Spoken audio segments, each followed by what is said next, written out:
열왕기상 14장입니다. 열왕기상 14장에 하나님께서 여로보암의 집에 엄청난 경고를 내리십니다. 심지어 그 아들을 죽게까지도 하십니다. 여로보암의 아들 아비야가 병이 들었는데 여로보암이 선지자 아히야한테 찾아가도록 하죠. 그 아이가 어떻게 될 것인지. 그 자기의 인생이 그저 평범한 그런 사람이었는데, 물론 용사긴 용사였죠. 그렇지만은 왕이 된다는 것은 상상을 못했습니다.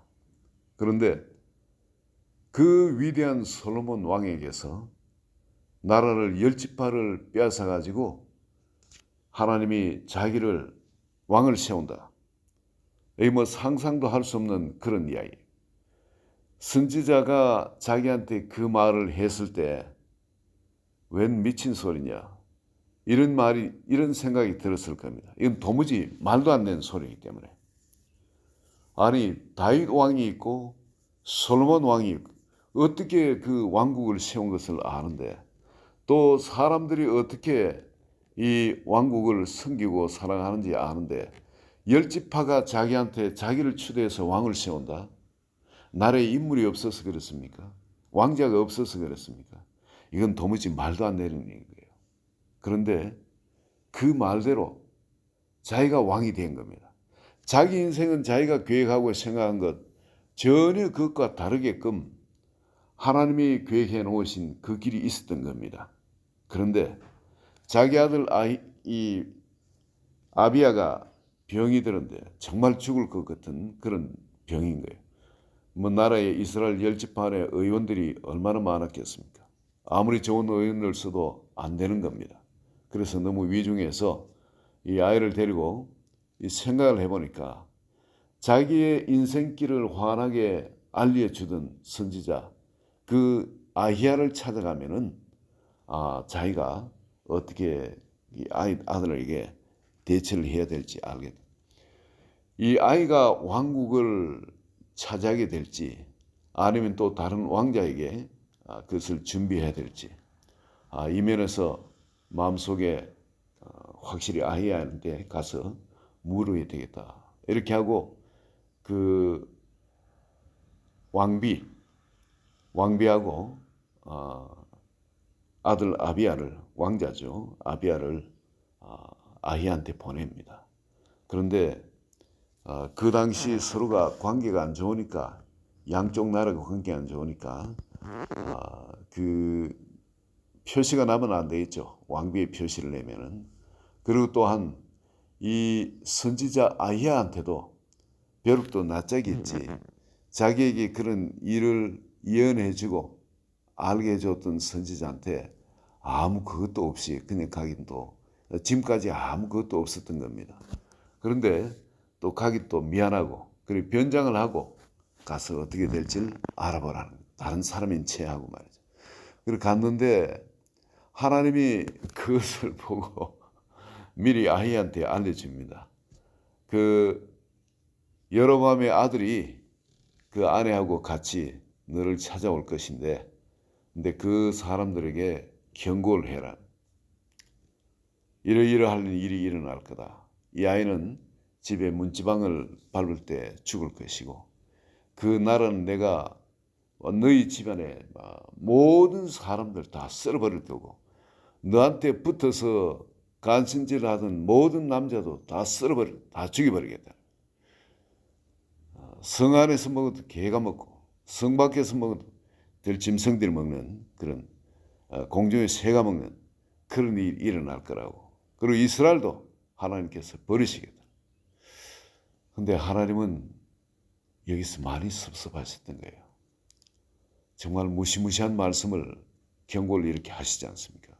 똑같은 입에서 나왔습니다. 아히야 입에서 한 번은 네가 왕이 될 것이라, 열지파를 찢어가 내가 주겠다.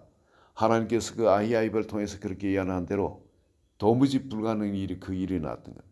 그런데 지금은 이제 정말 그런 일이 일어날 것 같지 않은 그런 상황이지만은 자기에게 붙은 신하들까지도 전부 다 싸그리 다 멸망당하는, 개한테 뜯어먹히고 공중의 새한테 뜯어먹히는 그런 일이 일어난다는 거예요. 또 하나님께서 이스라엘도 버리시겠다는 거예요. 그 일이 말이죠. 9절에 보시면은 내 이전 사람들로 더 악을 행하고 가서 너를 위하여 다른 신을 만들며 우상을 부어 만들어 나를 노예가 하고 나를 내 등 뒤에 버렸도다. 등 뒤에 배신이죠. 그죠? 배신. 등 뒤에 버렸다. 배신했다. 하나님 자신을 배신했다. 하나님께서 그냥 여기 배신했다 쓰지 왜 이렇게 번역을 했는지 모르겠어요. 너의 등 뒤에 버렸다. 이 배신 아닙니까? 그냥 알아듣기 쉽게 배신하지. 이 부드러운 말로 이렇게 쓸 필요가 없는 건데. 하나님은 이 배신을 가장 가슴 아프게 생각합니다. 이 배신한 자를 그냥 둘 수가 없는 거예요. 하나님은. 사랑의 하나님이지만 그 사랑을 찢어버리는 것. 그 행위 하나님 가슴이 너무 아픈 겁니다. 그 찢는 사람은 그 아픔을 몰라요. 그러나 찢김을 당한 사람은 그렇게 사랑했음에도 불구하고 찢김을 당하는 사람 얼마나 고통 가운데 아픈지 모릅니다. 배신당할 때. 여러분 남녀가 사랑하다 배신을 당해보세요. 얼마나 배신당한 사람 가슴이 아픈지, 얼마나 상처가 남는지. 이런 저주 정말 다 죽여버리고 이런 버려버리고 그런 저주가 이 하나님 입에서 이렇게 나오는 겁니다. 그만큼 이 배신하는 행위는 그 사랑의 배신은 사람을 정말 가슴 아프게 합니다. 하나님께서 우리를 사랑하신 그 사랑이 어떠한 사랑으로 사랑하셨는지 끊임없이 우리에게 보여주고 계시지 않습니까? 우리는 아무것도 아닌 존재인데 왕 같은 제사장을 삼아가지고 마치 여로보암처럼 그저 평범한 일반 사람인데 그런 가정에 이 여로보암을 씌워서 왕을 세우고 절대 왕이 될 수 없는 그런 신분 상승이 절대 일어날 수가 없는 것. 그런데 그를 왕을 씌워주시고 그것도 한 지파가 아니라 10지파를 그렇게 앵겨주십니다. 이런 하나님이 무조건적인 은혜와 사랑을 베풀어 주시는데 가만히 생각하시면 우리가 바로 그런 무조건적인 사랑과 은혜를 덧입은 사람 아니겠습니까? 우리가 하나님의 자녀가 되었어요.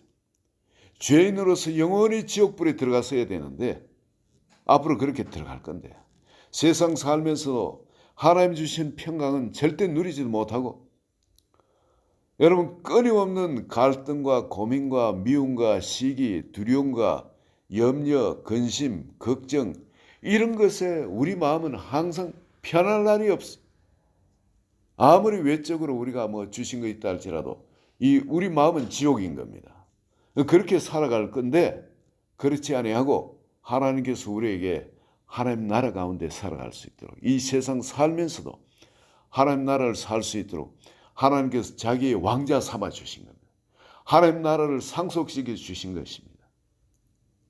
그리고 또한 그뿐입니까? 그 신령한 은혜들, 은사들 또 우리에게 또 부어주시고 이 세상에서 생명 안에 왕노를 하도록 그렇게 축복을 해 주셨음에도 불구하고 우리는 내가 무엇을 받았는지 금방 잊어버리기가 참 쉽습니다. 그리고는 그거를 사탄하고 바꿔버려요. 아담과 이브가 보암직도 하고 먹음직도 하고 지혜롭게 함직한 어떤 탐스러운 그것을 가지고 자기의 준 모든 축복과 권세를 다 바꿔버린 것처럼 이 쏘으면은 주는 겁니다. 사탄한테. 하나님이 그에게 주신 것이 아니죠. 사탄한테. 아담이 가진 것을 야박으로 바꿔치기 하니까 아담이 그걸 택하고 자기가 가진 것을 사탄한테 줘버린 겁니다. 오늘 우리도 마찬가지입니다. 이런 엄청난 것이 왔을 때 여러분 우리는 깨어 있어야 되는 겁니다. 이걸 선물이 중요한 게 아니라 선물 주신 분이 중요한 거예요. 그렇죠? 그걸 붙들어야 되는데 이 선물을 여로보암은 자기에게 준 이 왕권 이게 너무 좋은 거예요. 그렇죠? 이 존경이 있고 이 부귀가 있고 영화가 있고 여러분 모든 신하들이 자기한테 엎드려요. 그리고 자기 생각은 이건 자기만 잘하면 영원할 것 같아요. 그래서 하나님과 바꿔버린 겁니다. 그리고 이런 경고가 와도 돌이킬 줄 모릅니다. 여러분 오늘 이거는 우리한테 엄청난 경고예요. 이 여로보암이 머리가 뭔가 전능화가 아니에요. 우리와 같고 또 솔로몬이 귀하게 여겼을 만큼 똑똑한 사람이에요. 근데 이 사람도 하나님께서 이런 귀한 것을 주니까 이 귀한 거 갖고 하나님과 바꿔버린, 내한테 주신 거 이걸 안 놓치려고 이걸 붙들기 위해서는 하나님을 배신해버린다. 심지어 이런 경고를 했음에도 불구하고 너네 이러면 절대 망해. 완전히 집안이 다 망해. 이런 경고를 하고 심지어 그런 개가 죽은 시체까지도 그냥 안 있고 개가 뜯어먹어버릴 거고 공중에 새가 뜯어먹어버릴 거고 이런 경고를 함에도 불구하고 돌이킬 줄 모르는 겁니다. 이게 미련한 사람이에요. 이 죄가 더 좋은 거예요. 죄가. 하나님보다 더 사랑을 우상 섬기는 게 이게 죄인데 죄가 더 좋은 겁니다. 영적인 그걸로 보면은 왕위를 붙들고 하나님 버리는 게 이건 죄가 아니겠습니까? 그런데 하늘나라에서 보면 똥을 더 좋다고 똥을 붙드는 겁니다. 죽어도 이 똥을 안 놓는 겁니다. 이 죄는 그렇게 아주 더러운 똥인데 사람은 그 죄를 무엇보다 절대 버리지 못하는 겁니다. 이 죄를. 하나님이 그렇게 미워함에도 불구하고 그 죄를 버리지 못하고 바로 모든 것을 우리에게 가능케 해주시고 모든 축복을 베풀어 주시고 솔로몬에게 그 나라를 주시고 그를 높이 이래 들으셔가지고 부귀 영화까지 다 쏟아부어 주시고 지혜도 주신 분이 바로 하나님인데 그 하나님 붙들 줄 모르는 겁니다. 이게 여로보암이 이렇게 어리석은 거예요. 이게 여로보암만의 문제가 아니고 우리 모두의 문제인 겁니다. 죄를 더 사랑해요. 죄를. 아히야 선지자를 통해서 그렇게 경고했음에도 불구하고 또 그 경고한 대로 자기 인생에 왕이 되지 못할 사람이 왕이 되었습니다. 그러면 아히야 입에서 나오는 예언이 그대로 실행될 걸 알아야 안 되겠습니까? 그리고 자기 왕자 아비야를 데리고 집에 갔는데 문지방에 들어가는 순간 그 선지자의 말대로 왕자가 죽어버린.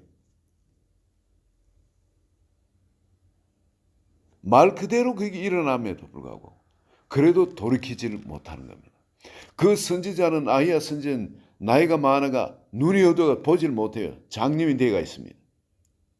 그건 장님이 돼가 있는데 그럼 누가 온지 전혀 모를 거 아니겠어요. 사람 보고 어떻게 알겠습니까? 또 뭐 본 적이 있어야지. 그럼에도 불구하고 그들이 왔을 때 정확히 그들이 누군가 하는 걸 알고 아무리 변장해도 소용없다. 알고서 그런 예언을 해줬으면은 여로보암이 여기서 그 무릎을 팍 꿇고 그냥 살려주십시오 하고 하나님께 무릎을 꿇고 그냥 회개를 안 되겠습니까? 근데 그렇지 못한 겁니다. 이게 미련한 사람, 여전히 자기 왕권을 붙들고 하던 짓을 그대로 그 죄를 그대로 범하는 그런 삶을 살고 있었던 겁니다. 죄가 죽기보다 더 좋은 거예요. 이게 미련한 인간. 여러분 사울 한번 보세요. 사울 왕은 왕권을 붙들기 위해서 그도 하나님을 배신했습니다.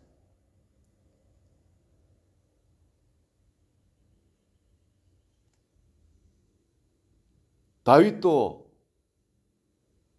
왕권이 좋아가지고 잠깐 하나님 배신한 적이 있죠. 근데 그는 돌이켰어요. 경고를 받으니까 돌이켰습니다. 그 다윗이 유일하고 그 지혜 많던 솔로몬도, 그렇게 믿음이 충만한 솔로몬도 하나님을 배신해가 떠나버린 거 보세요. 여로보암도 이렇게 배신해가 떠나버렸다는 겁니다. 그러면 여러분 여기 답이 나옵니다. 내가 솔로몬보다 더 지혜 많은 사람도 아닙니다.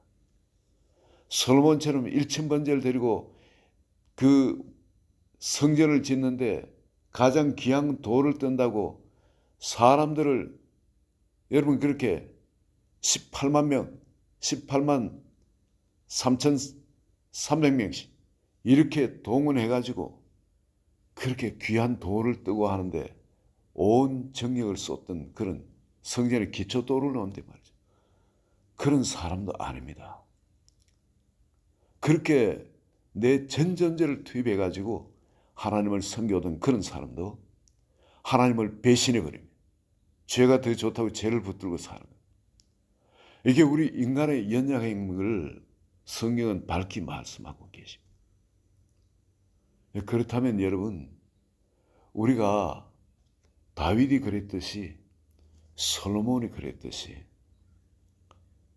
이 하나님 앞에 항상 귀를 기울이고 하나님을 경외하면서 말씀대로 순종하는 것, 이게 얼마나 중요한지 모릅니다.